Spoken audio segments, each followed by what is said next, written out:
Welcome to my YouTube channel. आज हम लोग नीट के पीवाईक्यूज करेंगे। ये देखिए हमारा जो पहला क्वेश्चन है नीट 2020 में पूछा गया था, इसको किस तरीके से सॉल्व किया जाएगा वो भी सीखेंगे। और देखो नीट जो होता है पेपर वो टाइम मैनेजमेंट का खेल होता है, ठीक है। तो पेपर को कैसे आता है, अगर मान लो आपके सामने क्वेश्चन तो कैसे सोचना है और उसमें कौन कौन सी वैल्यू क्या करती है, क्या रोल रहता है उनका, वो भी आप लोग को बताएंगे, ठीक है। जैसे मान लो यहाँ पर एक हमारा क्वेश्चन है 40 माइक्रोफैरड कैपेसिटर, ठीक है। तो कैपेसिटर कितना दिया गया, 40 माइक्रोफैरड का दिया हुआ है। Is connected to a 220 volt 50 hertz AC supply. इसको किससे कनेक्ट किया गया, 220 वोल्ट और 50 हर्ट्ज एसी सप्लाई के साथ कनेक्ट किया गया है। The RMS value of current in the circuit nearly. तो यहाँ पर क्या पूछा गया, मुझे पूछा गया आरएमएस वैल्यू क्या होगा, ठीक है। तो मींस IRMS पूछा गया है, यहाँ पर क्या होगा जरा पहले सोचना पड़ेगा मुझे, क्योंकि यहाँ पर देखो सिर्फ कैपेसिटर की बात की गई है, उसको डायरेक्टली कनेक्ट किया गया है 220 वोल्ट 50 हर्ट्ज एसी सर्किट के साथ, ठीक है। तो यहाँ पर अगर आप लोग को याद होगा ये जो हमारा वोल्टेज होता है, तो आप लोग को पता होना चाहिए अगर वोल्टेज की बात करें तो ये कौन सा वोल्टेज होता है। अगर कुछ भी नहीं दिया हुआ है तो ये आरएमएस वोल्टेज होता है, ठीक है। मींस मुझे यहाँ पर क्या दिया हुआ है, VRMS दिया हुआ है, ठीक है। पोटेंशियल दिया गया VRMS कितना, 220 वोल्ट, ठीक है। फ्रीक्वेंसी कितनी दी गई है, 50 हर्ट्ज दिया गया है, ठीक है। और आरएमएस वैल्यू पूछी गई, मींस मुझे पूछा गया IRMS कितना होगा यहाँ पर। और कैपेसिटेंस कितना है कैपेसिटर का, 40 माइक्रोफैरड। माइक्रो का मतलब होगा 10 की पावर, यहाँ पे लिखो, ये देखो 40 माइक्रोफैरड है। माइक्रो अगर कभी भी लगा रहेगा तो मतलब 10 की पावर -6 हो गया, ठीक है। तो -6 हो गया ये, ठीक है, फैरड के बराबर। मिली लगा रहेगा 10 की पावर -3 होगा। तो आरएमएस वैल्यू पूछा गया करंट का क्या होगा। तो यहाँ पर क्या करते हैं ना, यहाँ पर सबसे पहले देखो जरा कि अगर हम लोग फॉर्मूला यूज करते हैं IRMS का, तो वो क्या होता है, I=V/R करते हैं। लेकिन यहाँ पर कैपेसिटेंस, इसलिए हम लोग क्या यूज करते हैं, XC यूज करते हैं। इसको बोलते हैं जो हमारा कैपेसिटर होता है उसका जो रेजिस्टेंस होता है उसको बोलते हैं XC, ठीक है। तो यहाँ पर नोट कर देते हैं। तो यहाँ पे अलग से VRMS आ जाएगा यहाँ ऊपर, और यहाँ हमने लिख दिया XC, ठीक है। ये हमने लिख दिया कैपेसिटिव रिएक्टेंस, इसको बोलते हैं, क्या बोलते हैं, कैपेसिटिव रिएक्टेंस बोलते हैं, जो कि कैपेसिटर का रेजिस्टेंस होता है। अब रही बात यहाँ पर तो XC दिया नहीं गया है, तो वो कैसे निकालें। तो XC का खुद का एक फॉर्मूला होता है, XC इक्वल टू होता है 1/ωc। देखो आप लोग को यहाँ पर XL का भी याद रखना होगा कि अगर इस क्वेश्चन का जरूरत नहीं है, हम ऐसे ही बोल रहे हैं। XL के बारे में जानते हो, वो इंडक्टिव रिएक्टेंस होता है, ठीक है। तो वो जो होता है फ्रीक्वेंसी के डायरेक्टली प्रोपोर्शनल होता है, ठीक है। उसका जो फॉर्मूला आता है ω/L के इक्वल होता है। साइड में लिख दे रहे चीज को, जो XL होता है वो ω/L के बराबर होता है, ठीक है। और XC जो होता है 1/ωc होता है। तो इसमें कभी कंफ्यूजन ना हो, इसलिए हम कह रहे हैं इसको याद रखो। जैसे अगर उल्टा हो गया ना तो आंसर गलत आ जाएगा, ठीक है, इसलिए हमने बोला। चलो आगे बढ़ते हैं। यहाँ पर 1/ क्या हो जाएगा, ओमेगा क्या होता है 2πf, ओमेगा क्या होता है 2π × f। फ्रीक्वेंसी हमारे पास 50 हर्ट्ज है, तो क्या हो जाएगा 2π × 50, और कैपेसिटेंस कितना है 40 × 10⁻⁻6 हो गया, ठीक है। चलो अब इसको सॉल्व कर लेते हैं हम लोग जल्दी से। तो यहाँ पे क्या हो जाएगा 5 4 20, पहले एक जीरो कटा, ये जीरो हट गया, ठीक है। इसके साथ यहाँ 10⁻⁻4 आ गया, ठीक है। तो 5 4 कितना होगा 20, तो फिर एक जीरो यहाँ से जाएगा, 20 का जीरो यहाँ से हट गया, 10⁻3, तो कितना बचेगा 2 2 4। तो यहाँ पर कितना आ जाएगा 0.004 का पाई, ठीक है। ये समझ में आ गया। चलो ये अपॉन में आएगा 1/ करके XC की वैल्यू, अब इसको उठा करके यहाँ पे रख देना है। अब यहाँ पे जरा देखो VRMS कितना दिया हुआ, उसको यहाँ पे दिया गया है 220 का वोल्ट, ठीक है। 220 और XC यहाँ पे रखेंगे 1/0.04 पाई, ये ऊपर चला जाएगा, 1/ है ऊपर चला जाएगा, तो क्या हो जाएगा 0.004 पाई, ठीक है। अब इसको सॉल्व कर लो। सॉल्व करने पर क्या हो जाएगा, जरा देखो यहाँ पे 2 जीरो गए, यहाँ पे 0.8 कितना आ गया, पाई आ गया, ठीक है। अब देखो पाई की वैल्यू कितनी होती है 3.14, तो कर दो मल्टीप्लाई बाय 0.8 3.14। चार ऑप्शन हमारे पास है, 2.05 एम्पियर, 2.5 एम्पियर और 25.01 एम्पियर है, और यहाँ पे कितना है 1.7 एम्पियर, ठीक है। अब इसको मल्टीप्लाई करने के बाद आप लोग कमेंट सेक्शन में बताओ आंसर कितना आएगा, ठीक है। बस आप लोग को सिंपल इसको मल्टीप्लाई कर देना है, और मल्टीप्लाई करने के बताना है ऑप्शन ए सही है कि बी सही है या फिर सी सही है या फिर डी सही है, ठीक है। तो क्वेश्चन समझ में आ गया कैसी स्ट्रेटजी होनी चाहिए क्वेश्चन को सॉल्व करने के लिए। बस यहाँ पे आप लोग को कुछ बातों को याद रखना है, जैसे ये जो होता है ये RMS वैल्यू होती है, और XC का फॉर्मूला होता है 1/ωc, और IRMS होता है VRMS/XC, ठीक है। ये बातें कुछ याद रखनी इस क्वेश्चन को सॉल्व करने के लिए। अगला जो क्वेश्चन हमारा इसी टाइप का सेम पूछा गया था नीट 2011 में, उसके बाद 2020 में भी ऐसा ही क्वेश्चन है, ठीक है, जो भी मैं इसके पहले कराया था। अब ये वाला क्वेश्चन देखो, in an AC circuit alternating voltage दिया गया E = 200 under root 2 sine 100t volt is connected to a capacitor of capacity. इसको कनेक्ट किया गया एक कैपेसिटर के साथ जिसकी कैपेसिटी दी गई है 1 microfarad. The RMS value of current is, current की यहाँ पर आरएमएस वैल्यू पूछी गई है क्या होगी, ठीक है। तो देखो वही फॉर्मूला हम लोग सेम यूज करेंगे, I R M S equal कितना हो जाएगा, V R M S upon X. अब इसमें कोई दिक्कत नहीं होगी किसी को, ठीक है। अब देखो सिंपल यहाँ पे मुझे यहाँ पर इस समय वी आर एम एस भी निकालना पड़ेगा, ये भी निकालना पड़ेगा। अच्छा देखो ये वी आर एम एस नहीं होता है, आप लोग ने पढ़ा ना, V equals to V naught sine omega T. तो ये वी नॉट की वैल्यू है, ठीक है। ये किसकी वैल्यू है, ये वी नॉट दिया गया है हमारे पास 200 अंडर रूट 2। इस इक्वेशन को थोड़ा सा तोड़ेंगे और समझेंगे यहाँ पर ये क्या दिया गया, 200 under root 2 sine omega T होता है, ओमेगा का मतलब कितना हो गया 100 और टी वहां पे वैसा हो गया, ठीक है। तो इक्वेशन को रिलेट करके वैल्यू को निकाल लेंगे जिससे इसका आंसर आ जाएगा, ठीक है। तो वी नॉट इतना आ गया, तो वी आर एम एस कितना हो जाएगा, तो रिलेशन आप लोगों ने पढ़ रखा होगा, वी नॉट अपॉन रूट 2 होता है। ये हमारा आ गया 200 upon root 2 upon under root 2, यहां पर आ गया, ये दोनों कट गया, तो वी आर एम एस हमारा कितना आ गया 200 आ गया, ठीक है। इसको हम वी आर एम एस नहीं बोलेंगे, अगर सिर्फ फंक्शन की फॉर्म में, टाइम फंक्शन की फॉर्म में नहीं दिया होता उसको वी आर एम एस बोलते हैं, ठीक है। तो यहाँ पे ये पीक वैल्यू कहलाती है, ठीक है। चलो ये हमारा वी आर एम एस आ गया। तो एक्सी की बात करें क्या होता है 1 बाई ओमेगा सी, अभी हमने बताया था। चलो यहाँ पे वैल्यू रख देते हैं, तो 1 अपॉन ओमेगा कितना है, इसको रिलेट करो, वी नॉट साइन ओमेगा, मतलब ओमेगा आ गया 100, ओमेगा आ गया 100। और कैपेसिटेंस यहाँ पर कितना है, कैपेसिटर ऑफ कैपेसिटी 1 माइक्रोफैरड, तो 1 इंटू 10 की दी पावर माइनस का 6 हो गया, ठीक है। कोई दिक्कत नहीं, इसको मैसे ले सकते हैं 10 की पावर 4, 2 जीरो यहां से हटा, तो यहाँ पर 10 की पावर माइनस 4 ऊपर गया, 10 की पावर प्लस का 4 हो गया। चलो अब यहाँ पर आगे इसको सॉल्व कर दो। I R M S equal to कितना हो जाएगा, V R M S upon X था, वी आर एम एस हमारा आ गया 200, तो यहाँ पर हो गया 200 अपॉन, ठीक है। तो इसकी वैल्यू कितनी आ गई 10 की पावर 4, ठीक है। ये किसका हमारा एक्स की वैल्यू हमने यहाँ पर रख दिया, तो ये कितना हो जाएगा 0.2 आ जाएगा, एक सेकेंड,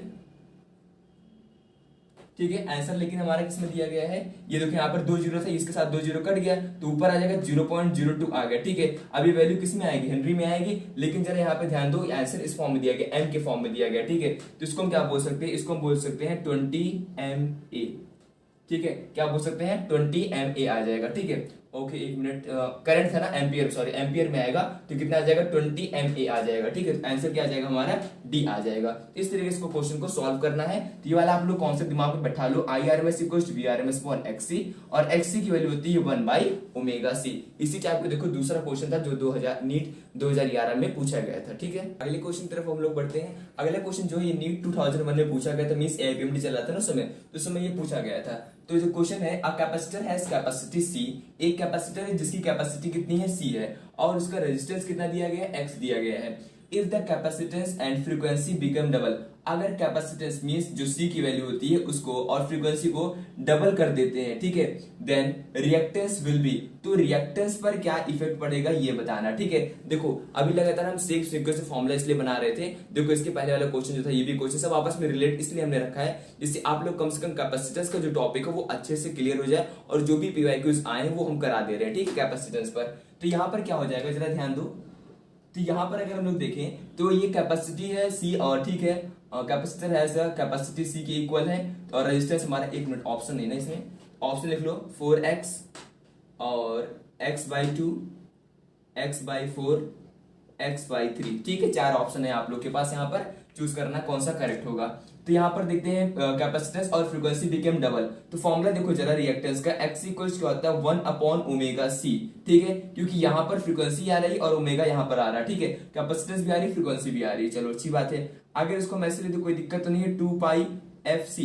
तो यहां से क्या देखने को मिल रहा है, जो कैपेसिटेंस है, ठीक है, रिएक्टेंस है, ठीक है, रिएक्टेंस का फ्रीक्वेंसी के साथ और कैपेसिटेंस के साथ इनवर्स रिलेशन है, ठीक है। मान लेते हैं हमारे पास पहले x के बराबर था, ये हमारा किसके इक्वल है, x के इक्वल है। अब हमने क्या किया, इसको डबल कर दिया, डबल करने का मतलब हमारा xe की वैल्यू कितनी हो गई, ये तो 2 पाई हटा ही दो, ठीक है, ऐसे हमने लिख दिया बस जानने के लिए। फ्रीक्वेंसी को हमने कर दिया 2f और कैपेसिटेंस को कर दिया 2c, डबल कर दिया, ठीक है। तो मतलब ये क्या हो जाएगा, x इक्वल्स टू 2 पाई यहाँ से हटा दो, यहाँ से भी हटा दो, ठीक है, रिलेट कर रहे हैं हम लोग फ्रीक्वेंसी और वो, क्योंकि 2 पाई कांस्टेंट वैल्यू से मतलब नहीं है कोई भी। तो यहाँ पर क्या हो जाएगा 1/2 4 FC, ठीक है।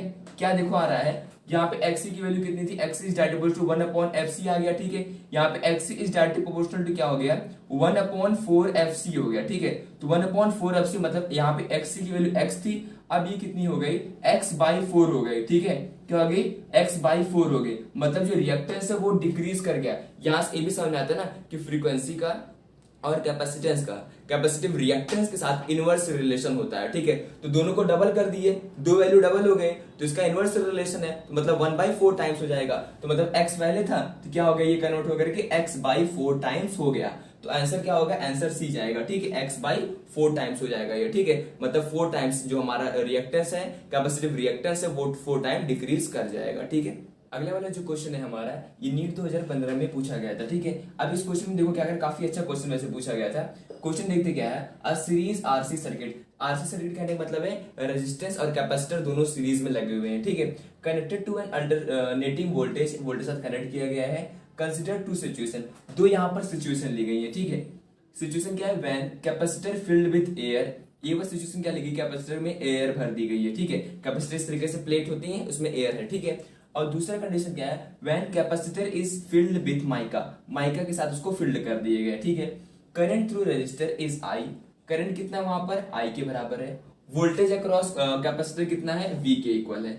तो बतानी कौन सी कंडीशन सेटिस्फाई हो रही है, ठीक है। यहाँ पर देखो ऑप्शन यहाँ पर कि V A is greater than V B होगा, कि I A is greater than I B होगा, या वी ए वी बी के इक्वल होगा, या फिर V B is greater than V A होगा, ठीक है। ये कंडीशन बतानी कौन सी यहाँ पर होगी। तो चलो पहले यहाँ पे ध्यान से देखते हैं कि आरसी सर्किट है हमारे पास, कनेक्ट किया गया है। तो यहाँ पर देखो कैपेसिटर यहाँ पर क्या लिखा है, कैपेसिटर में एयर है और यहाँ पर माइका है, ठीक है। अच्छा, दोनों में डिफरेंस किस चीज का आया, अगर हम एयर की बात करें, फिर वैक्यूम की बात करें, तो उसके लिए अगर हम बात करें के की वैल्यू, तो के की अगर हम लोग वैल्यू बात करते हैं, या फिर कहीं कैपेसिटेंस की वैल्यू बात करें, तो कैपेसिटेंस की वैल्यू 1 होगी, के की वैल्यू 1 होती है, तो कैपेसिटेंस सी मान लेते हैं, ठीक है।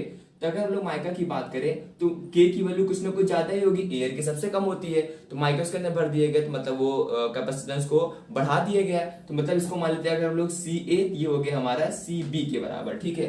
तो यहां पर हम लिख सकते हैं सी बी जो होगा वो ग्रेटर होगा सी ए, मतलब यहां से एक ही रिलेशन समझ में आता है सिचुएशन से, ठीक है। इस बेसिस हम लोग इसका आंसर अब देंगे।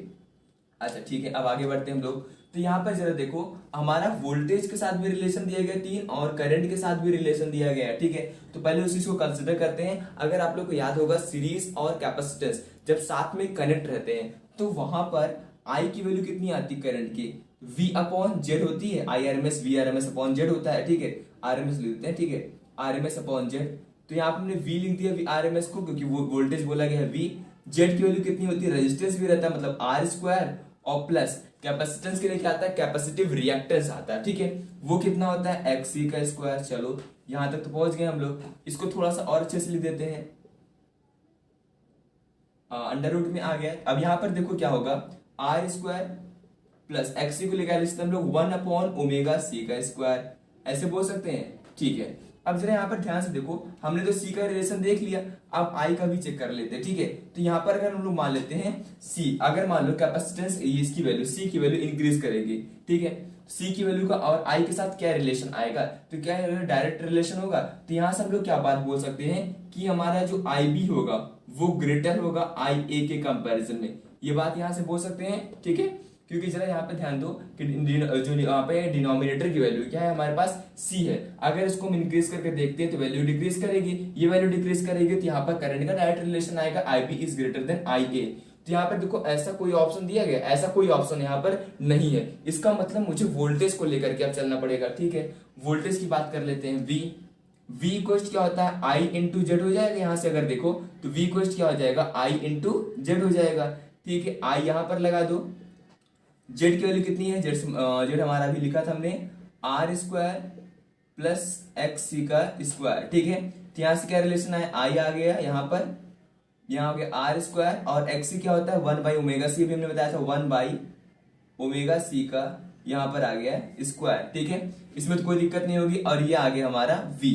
अब जरा देखो यहाँ पर, अब यहाँ पर चाहे तो हम लोग देखो, क्योंकि यहाँ पे V क्या हर एक कंडीशन दिया गया है। अच्छा, इसका मतलब समझ रहे क्या, मतलब यहाँ पर जो करंट रहा होगा वो सेम रहा होगा, इसका मतलब करंट सेम है तभी तो पोटेंशियल अलग अलग हुआ। ठीक है, इसका मतलब यहाँ पर ये बात हमको समझ में आ गई। ठीक है, कि करंट यहाँ पर सेम रहा होगा। एक लॉजिक और लगा सकते हैं यहाँ पे, थोड़ा अगर सोचे हम लोग, सीरीज में करंट होता है ना, सीरीज में क्या होता है, करंट सेम होता है ना, पोटेंशियल डिफरेंस अलग अलग रहता है। ऐसे भी हम इसको चाहे तो सोच सकते थे। ठीक है, तो खैर हमने एक अप्रोच बता दी कि ऐसे यहाँ पे आप लोग सोच के यहाँ तक पहुंचोगे, लेकिन इसका कोई मतलब नहीं निकल सकता। ठीक है, ऐसी भी कंडीशन पड़ सकती है। चलो फिर आगे बढ़ते हैं। यहाँ पर क्या आ गया, ओमेगा सी। अगर हमारा देखो यहाँ पर C B is greater than C A, तो सी अगर हम लोग इंक्रीज करेंगे तो यहाँ पर वी हमारे पास है वो क्या करेगा, डिक्रीज करेगा, मतलब इनवर्स रिलेशन है। तो यहां से हम बोल सकते हैं जो वी ए होगा वो ग्रेटर होगा वीबी से। क्या होगा, वी ए जो होगा वो बीबी से ग्रेटर होगा। ठीक है, इनवर्स रिलेशन से हमको यहाँ पे समझ में आता है। तो यहाँ पर देख लो कौन सा करेक्ट आंसर होगा, V A is greater than V B. तो आंसर नंबर ए जो, ठीक है, V A is greater than V B होगा, ये ऑप्शन हमारा जाएगा। ठीक है, ये नहीं होगा, ये भी नहीं होगा, ये भी नहीं होगा। ठीक है, ऑप्शन नंबर ए करेक्ट होगा। तो आप लोगों को इस तरीके से देखना है कि वी का और इसका क्या रिलेशन आता है। तो वहां से हमने समझ में आया कि यहाँ पे जो के की वैल्यू है इसकी 1 होगी, इसकी कुछ ना कुछ ज्यादा होगी। तो सी ए इसका ज्यादा होगा, सी बी इसके लिए, सी ए इसका कम होगा, सी बी इसके लिए ज्यादा होगा। इस रिलेशन से हमने ये कंडीशन फाइंड आउट किया हुआ है। ठीक है।